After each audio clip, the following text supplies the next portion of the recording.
2024, January 15, Monday, another national disgrace. Probe begins into alleged malpractice at highest ranks of POSCO Holdings.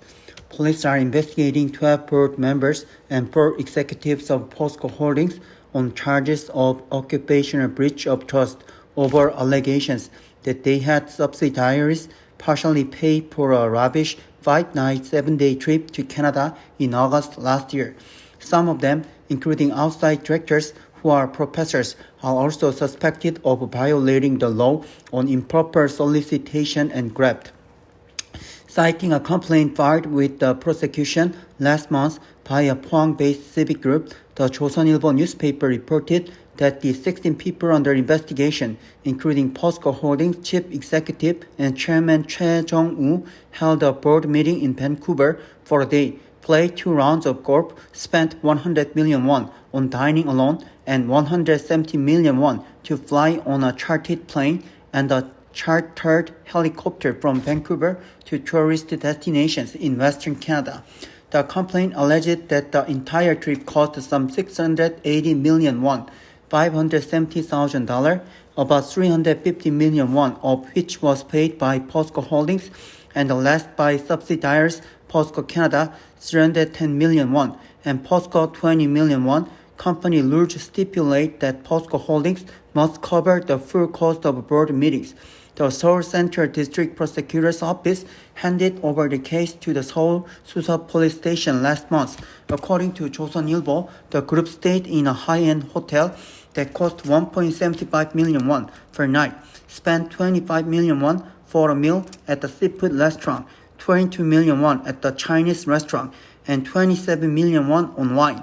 The civic group, which has called on the holding company to relocate to the steelmaker's home of Pohang, also alleged in the complaint that the chairman lobbied 7 outside directors who are on a committee that elects the CEO to re-elect Choi to a third term.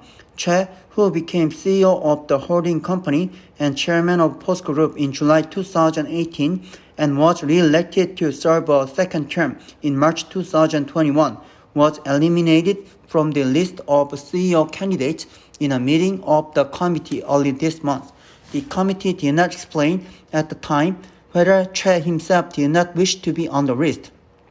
The 7 outside directors were either appointed or reappointed during Choi's time as chairman. The National Pension Service, which is the largest shareholder of POSCO Holdings with a 6.71% stake, had publicly criticized the committee, saying it was unfairly organized. Choi has been credited for POSCO Group's board investments in secondary batteries that transformed the traditional steelmaker into a more future-oriented company and helped POSCO's share price more than triple from 2020 lows to July 2023. But despite being the chief of the nation's 5th largest conglomerate by asset, Choi was never among the tycoons that accompanied President Yoon Suk-yeol on his many official overseas visits. Unlike other major South Korean family-controlled conglomerates known as JEVER, POSCO is often locally referred to as an ownerless business group, as it is not controlled by a founding family. Established as Pohang Iron and Steel Company in 1968 by the Korean government with loans from Japan received as a result of a 1965 Seoul-Tokyo Pact to re-establish diplomatic ties, POSCO has been a special company to Koreans throughout its history. Koreans say steel is the rice staple of industries, as the steel products POSCO churned out were used to build cars and ships, key export items that drove the country's economic growth with a market cap of some 38 trillion won. POSCO is now one of the world's biggest steel makers. It was ranked as the world's most competitive steel maker for 14 straight years by the global steel industry information provider World Steel Dynamics. Investigative authorities must thoroughly investigate the alleged malpractice at the top echelon of the steelmaker to make sure this kind of opprobrium never occurs again.